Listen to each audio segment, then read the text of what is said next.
नमस्कार. 89 मराठीत आपल्या सर्वांचं स्वागत आहे. आज 14 ऑक्टोबर 2025. आज सोलापूर बाजार समितीमध्ये 165 गाड्यांची आवक होती. शेतकरी मित्र हो, भाजप सरकार हे 1999 पासून वाजपेयी सरकारनं इंडिया शायनिंगचा नारा देत निवडणूक लढवली आणि त्यावेळी कांद्याचे भाव वाढले होते. त्यामुळं त्यावेळी भाजप सरकार हे पडलेलं होतं. तेव्हापासून भाजप सरकार हे कांद्याच्या भाववाढीवर भिवून आहे.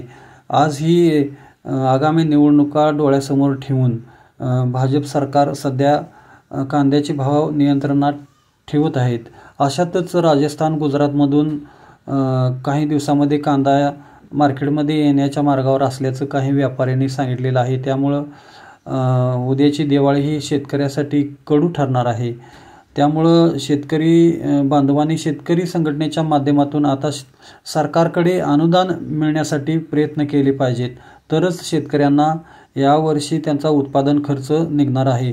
आज सोलापूर बाजार समितीमध्ये टॉप 1 कांदा हा 19, 20, 21, 22 असे काही वक्कल विकलेले आहेत. तर 1 नंबर कांदा हा 16-17 रुपये विकला गेलेला आहे. तर 2 नंबर कांदा हा 14-15 रुपये विकला गेलेला आहे. तर 3 नंबर गोल्टा गुलटी 100 रुपयापासून ते 1300 रुपयेपर्यंत विकली गेलेली आहे. एकूणच सध्या 1-2 रुपयानं बाजार घसरलेला आहे.